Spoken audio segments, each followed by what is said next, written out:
Buenos días, un gusto estar aquí con ustedes en este evento tan importante.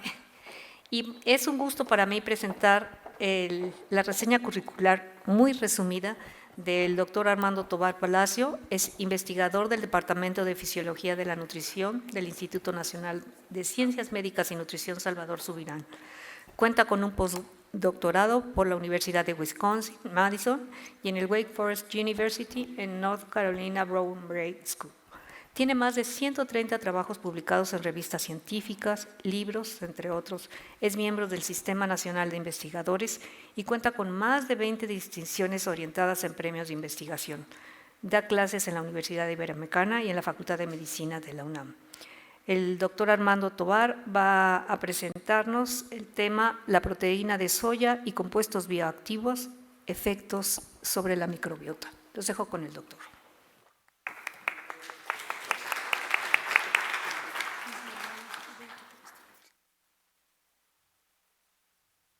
Hola, ¿qué tal? Buenos días.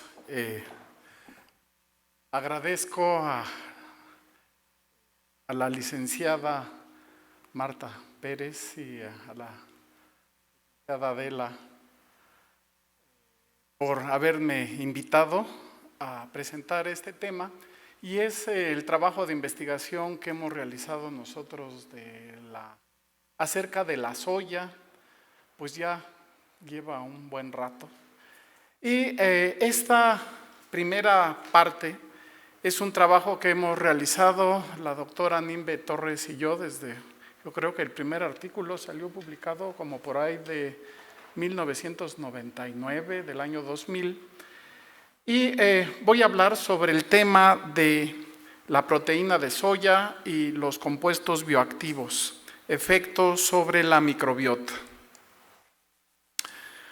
Como bien ustedes saben, la soya es una leguminosa y esta leguminosa tiene características particulares.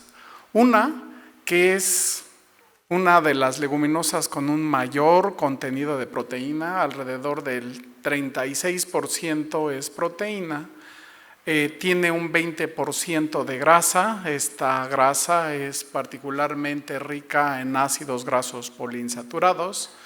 Posee alrededor de un 9% de fibra total, 30% de hidratos de carbono y alrededor de un 0.15% de compuestos bioactivos, particularmente las isoflavonas. En términos de la proteína de soya, la cual ahora se puede encontrar en diferentes formas en la vida diaria, pues ha sido estudiada desde hace mucho tiempo, y algo que se observó desde los estudios realizados por Vernon Young, Nevin Scrimshaw, Benjamín Torún y Fernando Viteri, es de que en Guatemala, cuando hubo una época muy fuerte de desnutrición, desarrollaron ellos varios productos, uno la encaparina, pero de ahí estudiaron a la proteína de soya y dieron proteína de soya a niños en diferentes etapas de crecimiento. En todas lo que veían era de que los chiquitos tenían un crecimiento normal y que su crecimiento era comparable a cuando se alimentaban con leche, y los resultados lo que decían era de que esta proteína de soya era una proteína bien tolerada, de buena calidad y que puede ser utilizado en un rango de edades grande. Ya estudios que hemos realizado de investigación en modelos experimentales en animales, realmente hemos visto que la proteína de soya es una proteína de calidad semejante a la proteína de la leche. En estos estudios se les dio dieta cuya fuente de proteína era o la proteína de soya o la caseína de la leche, que es un estándar de referencia. Y vemos que en esta etapa de crecimiento donde los requerimientos de aminoácidos son muy elevados, vemos que estos animales crecen prácticamente con la misma curva. Se ha establecido que esta proteína es una proteína de buena calidad. Se conoce este indicador que es el PDCAS. El máximo valor es 1, que esto lo tienen proteínas como de la leche o del huevo. Y se ha visto que la proteína de soya tiene valores de prácticamente 1. Y una de las características es de que dentro de sus aminoácidos, el aminoácido que tiene en concentración menor relativa es la metionina, y la metionina es precursor de la homocisteína, y sabemos que la homocisteína es un factor de riesgo cardiovascular, y vemos que esta es los niveles de homocisteína quienes consumen caseína, y estos son los niveles de homocisteína quien consumen proteína de soya, y se observa que hay menores concentraciones de esta molécula. Con el paso de los tiempos, pudimos estudiar a esta proteína de soya haciéndonos uso de las herramientas que provee la nutrigenómica, y la nutrigenómica lo que estudia es cómo los nutrimentos regulan la expresión de estos genes.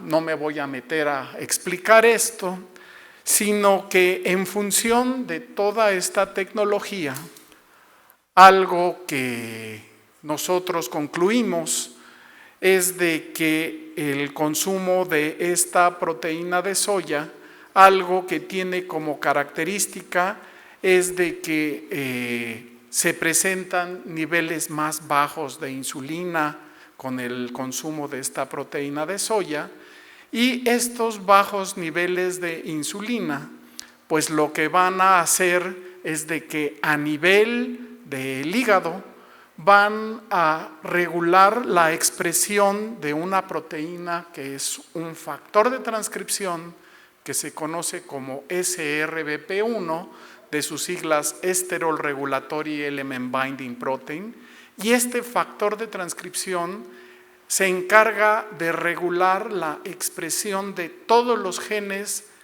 que codifican para las enzimas que permiten la síntesis de ácidos grasos y triglicéridos. De manera que al haber menor estimulación, hay una menor estimulación de estos genes, y por lo tanto la acumulación de triglicéridos en hígado es mucho menor, y esto ha sido un factor interesante porque, como nosotros vemos durante el desarrollo de la obesidad, algo que va pasando es de que se va desarrollando gradualmente en este proceso lo que conocemos como el síndrome metabólico, y hay diferentes alteraciones que ocurren, como hipertensión, hiperlipidemia, hígado graso, resistencia a la insulina. Si no se atienden a tiempo estas alteraciones, esto conlleva al desarrollo de diabetes tipo 2 o de enfermedad cardiovascular, y estos primeros estudios de nutrigenómica nos decían que la proteína de soya era importante en la prevención del desarrollo de hígado graso, aún en modelos en donde se consumen dietas altas en grasa. Pero otro de los factores que nos llamó la atención es de que hay una disminución de la resistencia a la insulina a través del consumo de proteína de soya. De hecho, estudios experimentales en modelos animales lo que han mostrado es de que si nosotros hacemos una curva de respuesta a la insulina, si somos muy sensibles a la insulina, la glucosa se va a bajar de una manera más profunda. Si somos resistentes, esto no va a ocurrir. Y entonces aquí vemos cómo en estos animales de experimentación, cuando se inyectan con insulina, aquellos alimentados con proteína de soya tienen una disminución mayor de los niveles de glucosa, indicando que hay una mayor sensibilidad a la insulina, y esto en parte se debe a que hay una menor síntesis de ácidos grasos que luego vimos en el músculo y una mayor oxidación de ácidos grasos a través de estas proteínas que se encuentran en el músculo esquelético, todas reguladas por una proteína que se llama adenosín-fosfato sinasa. Si esta proteína se fosforila, hay mayor actividad oxidativa y hay una mejor sensibilidad a la insulina, y esto lo vemos con la proteína de soya. Entonces, la pregunta que nos hacíamos es, ¿existen diferentes respuestas a esta proteína de soya, como la resistencia a la insulina? Y hay otras que en este momento no voy a presentar. Y nos preguntábamos cuál era la razón de estos cambios. Y antes de introducirme, quiero introducir un concepto de lo que es un compuesto bioactivo dietario. Y este compuesto bioactivo dietario es una sustancia que tiene actividad biológica en el organismo. Normalmente estos compuestos bioactivos que están presentes en los alimentos tienen efectos positivos en la salud y le dan un valor al alimento más allá de su contenido nutrimental. Y ustedes han visto en la literatura actualmente que existen múltiples compuestos bioactivos dietarios, fibras dietéticas, polifenoles, fitoesteroles, carotenoides, etc. La pregunta es, ¿qué compuestos bioactivos dietarios tiene la soya, particularmente asociado a la proteína de soya? Y lo que vemos es de que a esta proteína de soya se encuentran asociadas un grupo de moléculas que se conocen como isoflavonas. Estas son la genisteína, la daceína, la gliciteína. Y una de las preguntas que nos hicimos es, ¿estas isoflavonas están involucradas en los beneficios asociados con la disminución de resistencia a la insulina? Y los estudios experimentales que posteriormente llevamos a cabo nos mostraron de que particularmente una de estas isoflavonas, la genisteína, tiene ese efecto.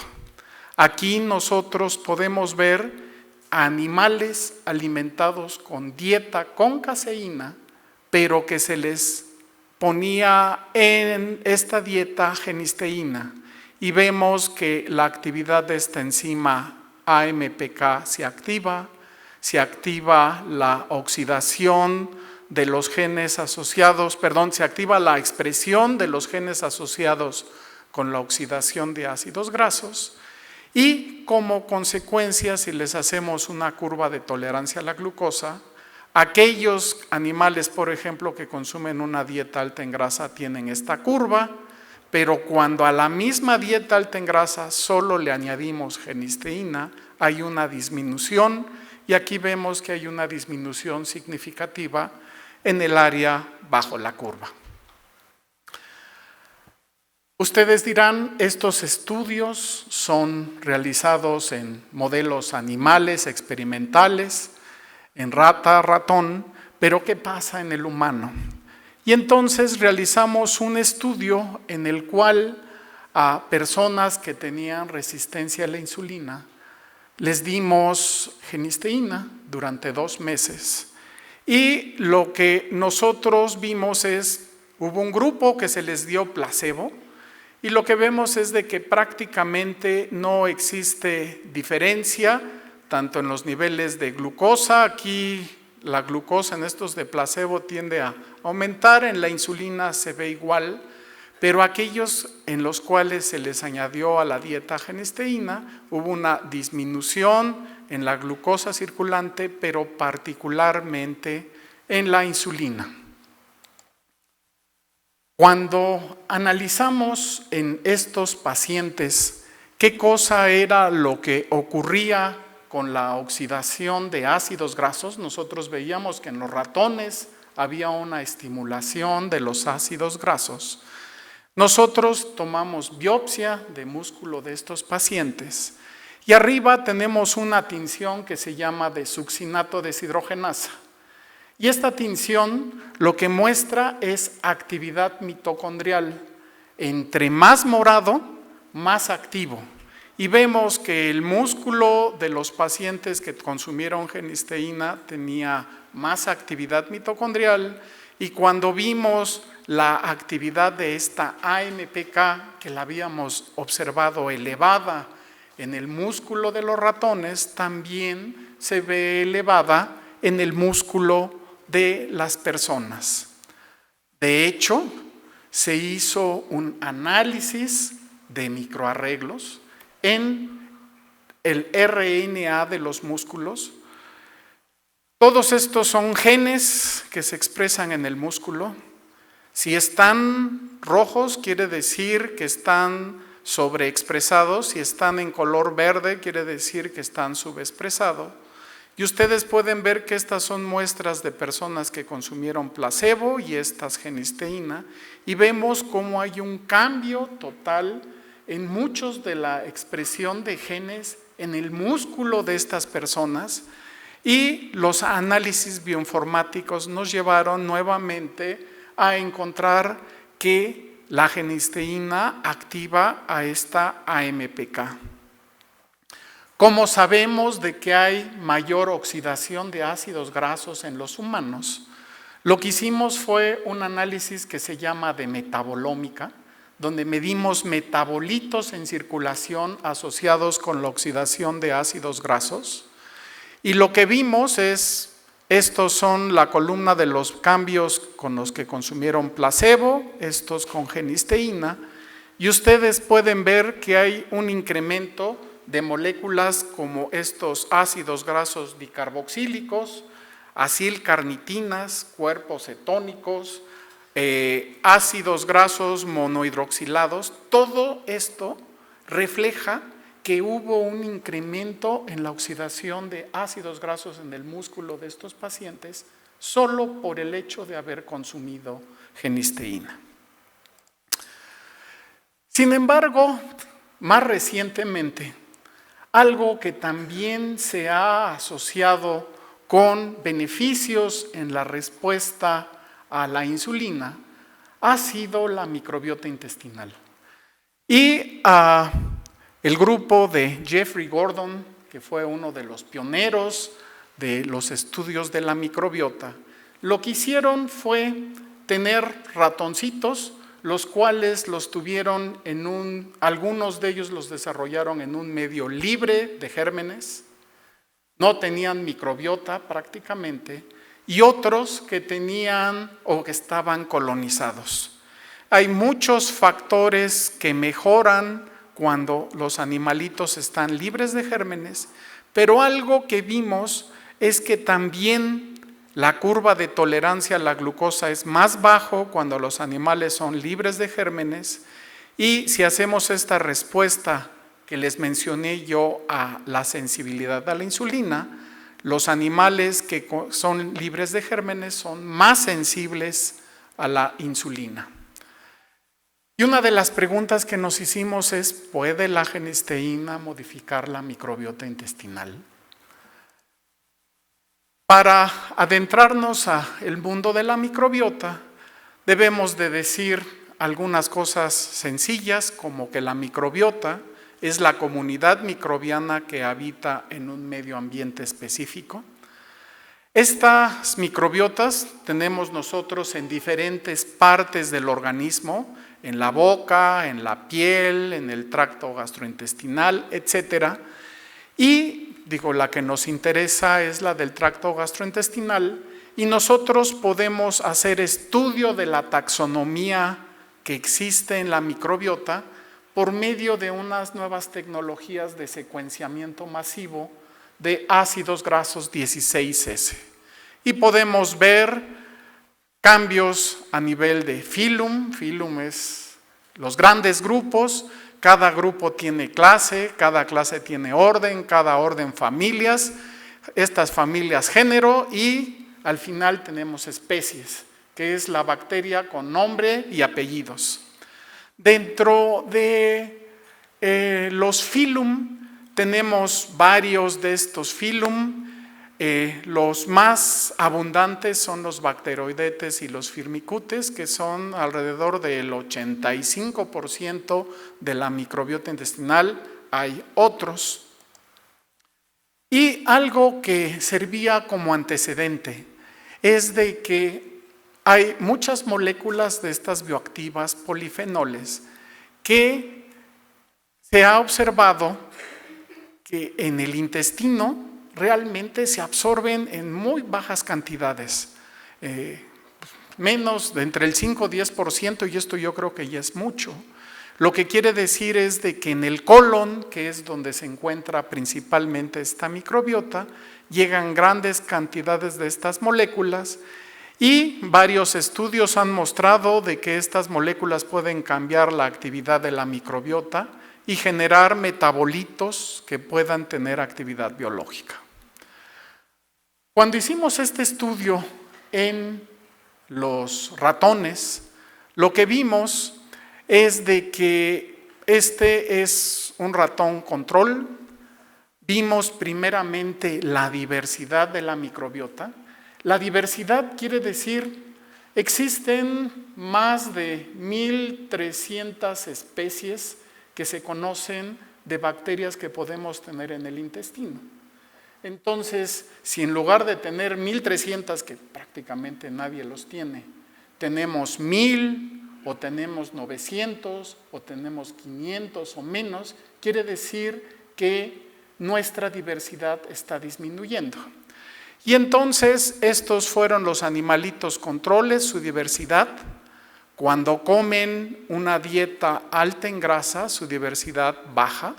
Pero lo curioso e interesante que nos llamó la atención es que cuando a esta dieta alta en grasa le ponemos genisteína, esta diversidad incrementa. Hay cambios a nivel de género y a nivel de especie. También hay cambios específicos que se ven en este heat map. Aquellos cuadritos que son más oscuros quiere decir que hay una mayor presencia de estos microorganismos. Y una de las bacterias que vimos que por la presencia de genisteína incrementaba era Akkermansia mucimífila. Y como consecuencia de estos cambios en la microbiota, el tipo de microbiota cambia la permeabilidad en el intestino y ese cambio en la permeabilidad en el intestino hace que se transloque de las bacterias unas moléculas denominadas lipopolisacárido. Y este lipopolisacárido puede tener una importancia muy grande en el desarrollo de respuesta inflamatoria del organismo. Y ustedes pueden ver cómo este es el lipopolisacárido circulante en estos animalitos cuando toman una dieta alta en grasa. Estos niveles de lipopolisacárido suben tremendamente, pero cuando se le añade a la dieta genisteína, estos niveles ya no aumentan tanto. Y esto implica cambios. Y estos cambios nosotros los vimos asociados con disminución en diferentes moléculas involucradas en la respuesta inflamatoria, como por ejemplo los niveles de TLR4, que es un receptor, Toll-like receptor, los niveles de TNF-alfa, los niveles de interleucina 6. Estos son ratones. La pregunta es, ¿y esto mismo pasa en humanos? Y la respuesta fue muy impresionante. Nosotros podemos ver aquí la diversidad. Aquí tenemos en esta línea base la diversidad de bacterias en todos los pacientes antes de que fueran intervenidos. Y aquí atrás, no se alcanza a ver, están los que consumieron placebo, su diversidad no cambió, pero con el consumo de genisteína hubo un aumento de esta diversidad.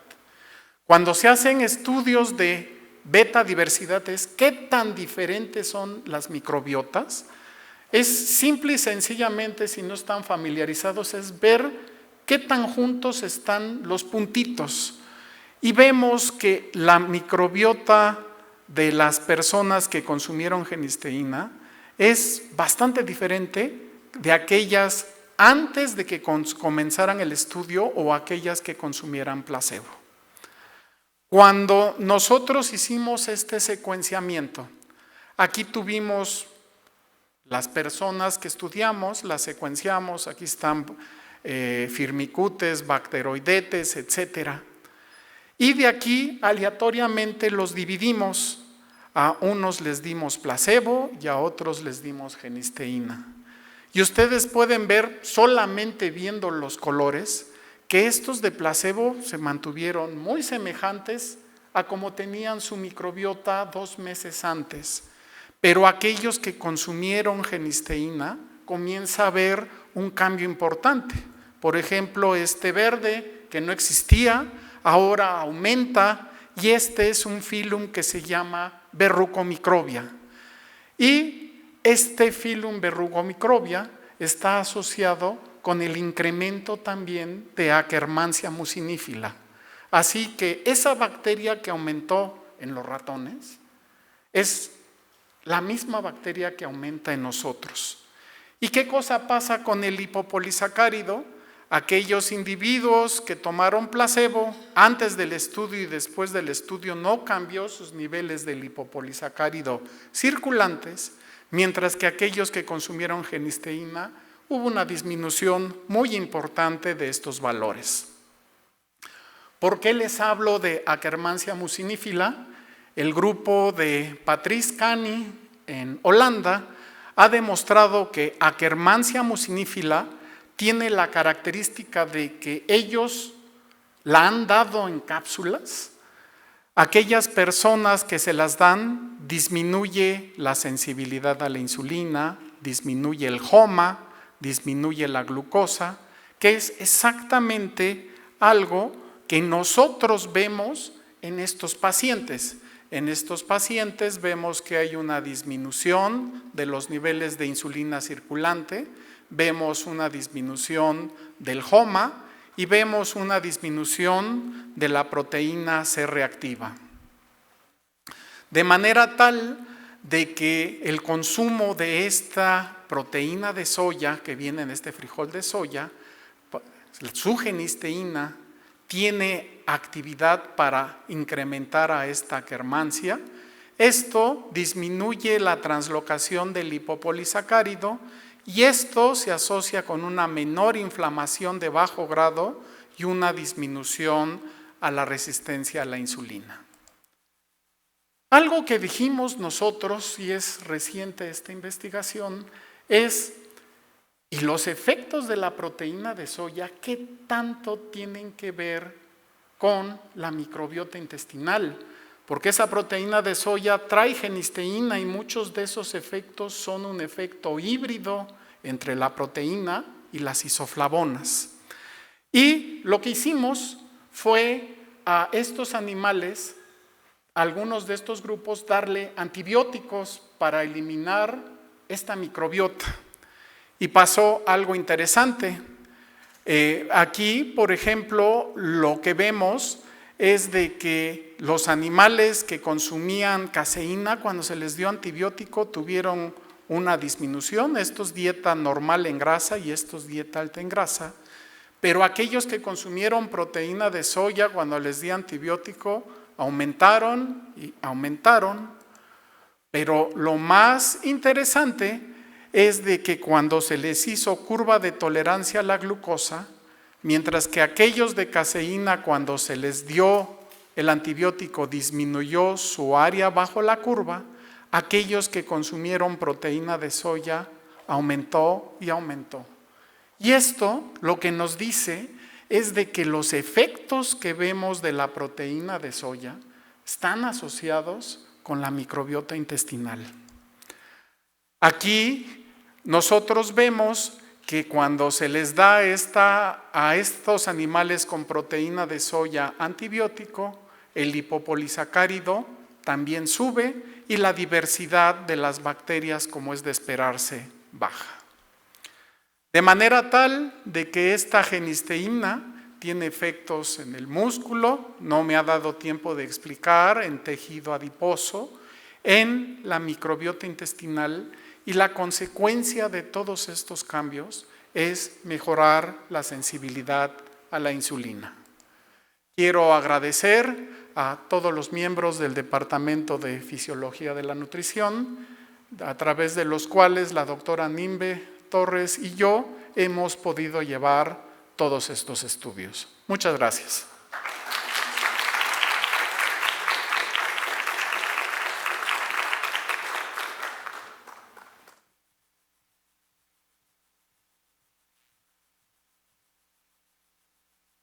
Tenemos 5 minutos para preguntas al doctor, por favor.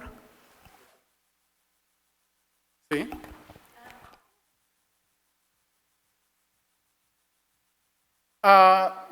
Es una parte, ahorita se sometió a patente, entonces no me permiten hablar de cantidades, pero no es una cantidad farmacológica, sino que es una cantidad que la puede consumir el japonés que más soya come, tendría unos niveles de genisteína.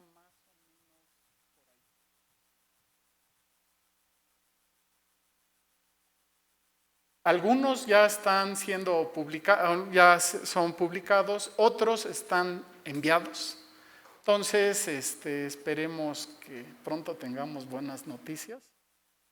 Ya se libere todo esto. Pero hay varias de estos trabajos que han sido publicados en varios journals, el Journal Nutritional Biochemistry, el Molecular Nutrition and Food Research, en ese tipo de estudios. Muchas gracias.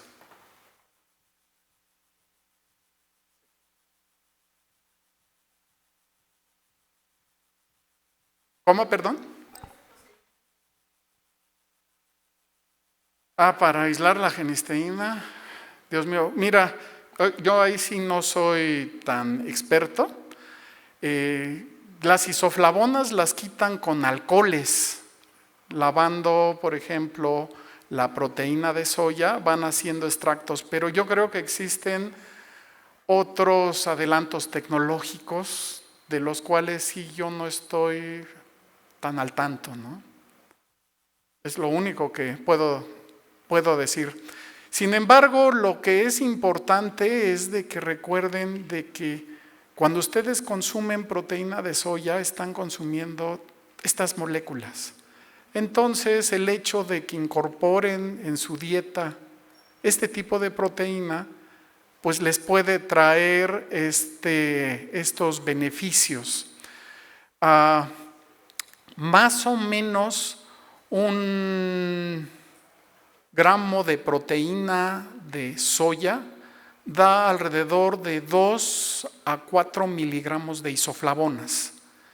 Y de estas, acuérdense que hay las 3, la genisteína, la daceína y la gliciteína. Entonces, pues si uno consume, por ejemplo, lo que le llaman leche de soya o bebida de soya, esta en un vaso de 250 mililitros tiene 6 gramos. 6 gramos de proteína de soya. Si quisiera uno ser muy fan, pues digo con que, o sea, aún la gente en los países orientales, particularmente Japón, sí consumen, no sé, o sea, la FDA lo que dice es de que debe de consumir para tener beneficios, por ejemplo, hacia la salud cardíaca o cardiovascular, 25 gramos de proteína al día. Entonces eso es como 1 litro más o menos diario, que se puede tomar, o sea, o se puede consumir en otro tipo de productos, no necesariamente tiene que ser bebida de soya.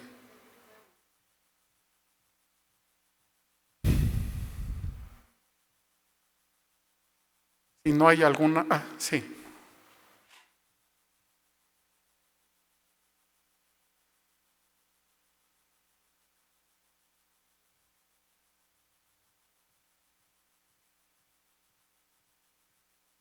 no tiene absolutamente ninguna diferencia. La producción de estas isoflavonas y de todo su metabolismo, el transgénico no modifica nada, sino simple y sencillamente lo que hace es de que hace que se exprese, por ejemplo, un gen que evita que los agentes estos como herbicidas pues le sean tóxicos a la planta. Pero de ahí en fuera el metabolismo de la semilla es exactamente el mismo. Entonces, eso de transgénico y todo eso, o sea, se ha hecho mucho ruido, pero al final de cuentas, desde el punto de vista nutricional y metabólico, es exactamente lo mismo.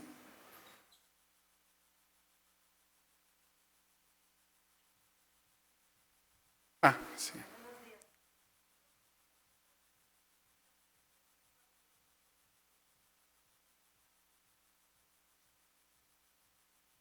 Sí.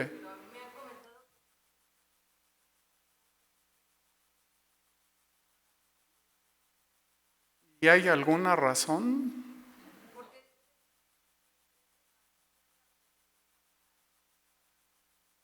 Imagínese lo que dirían los argentinos que comen tanta carne. Esos comen mucho más. En realidad, ah, la-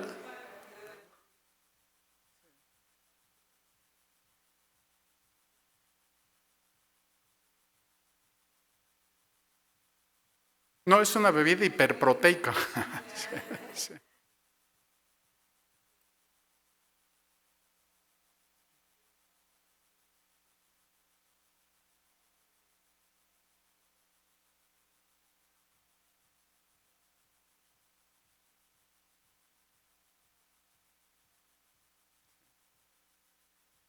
sí,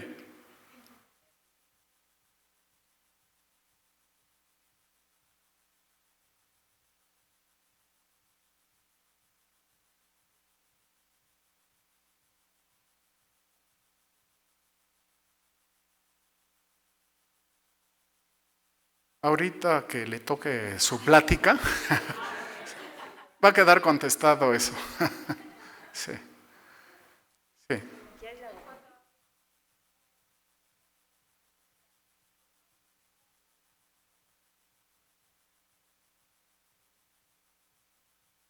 Sí, o sea,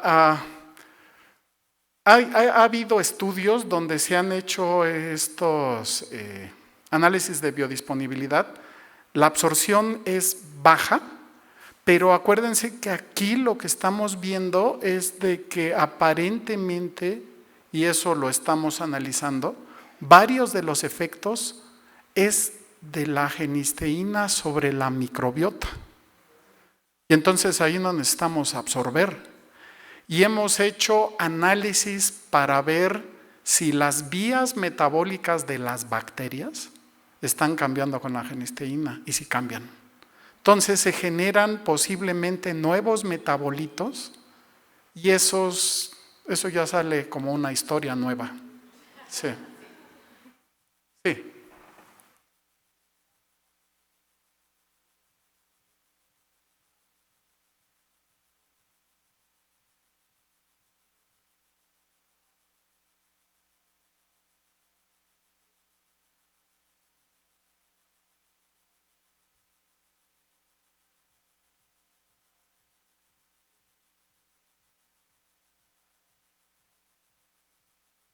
Posiblemente. Nosotros no hemos realizado estudios. Ahora sí podríamos tomar a la genisteína como si fuera un prebiótico y las bacterias como probióticos. A lo mejor puede existir una sinergia, pero la verdad es de que no conozco, o sea, no tenemos información para decirle con certeza una respuesta, pero posiblemente sí haya un efecto benéfico, quizá aditivo, no lo sé. Sí.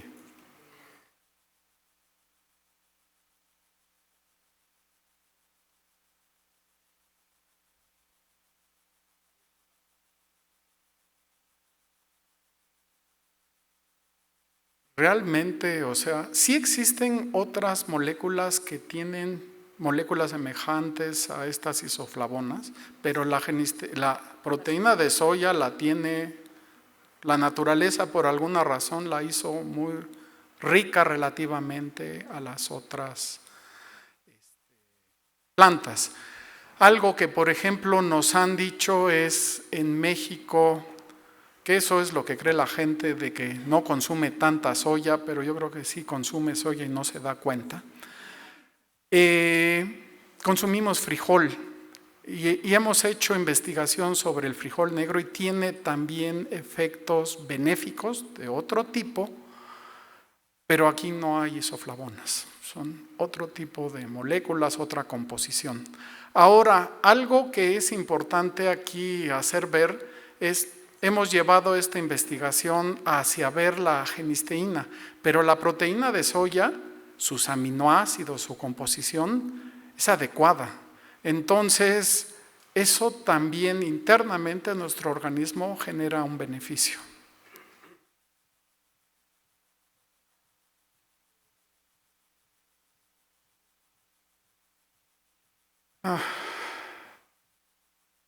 No sé, o sea, digo, no, ¿tú sabes algo?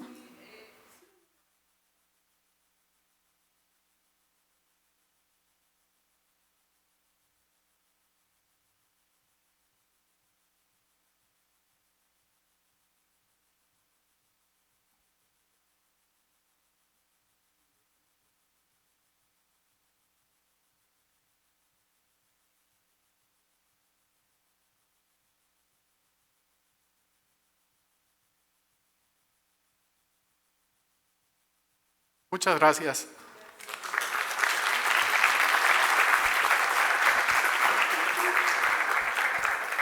Muchas gracias.